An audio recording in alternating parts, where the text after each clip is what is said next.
7.3 magnitude earthquake that rattled southern Michigan today. No immediate reports of damage or injuries, but today's tremor that struck Union City is not far from Galesburg, where that 4.2 quake hit back in May. And that has many people asking whether this could be an aftershock. 7 Action News reporter Kim Russell joins us live with more now. Kim, what have you found out? I'm live at the University of Michigan, where I spoke to a professor who studies seismic activity, and he tells me that this earthquake was so small that it didn't even register on this international map that tracks earthquakes around the world. Nonetheless, people felt it. The police chief in Union City tells me people even called 911. Some people described it more as they thought a car accident had happened by their house or by their residence, but you know, a lot of people were just calling, just wondering what it was. No pictures fell off the wall. There was no car alarms going off, no dogs howling, nothing like that. It was just a real calm event. Nice low-key earthquake. A very low-key earthquake, exactly.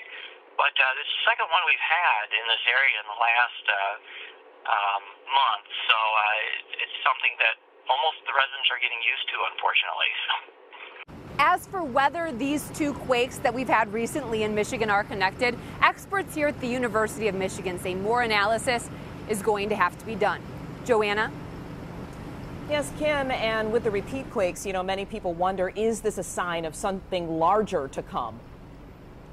Joanna and Glenda, I asked the professor that, and he told me that where we are on our tectonic plate, the North American plate, we're not really close to any large fault lines, and that impacts the strength of the earthquakes we feel here in Michigan. I'll let him explain. We are very far from a plate boundary, so we don't expect very large earthquakes here, but we have tectonic stresses here, and they do build up, and they can break small little faults that exist in Michigan.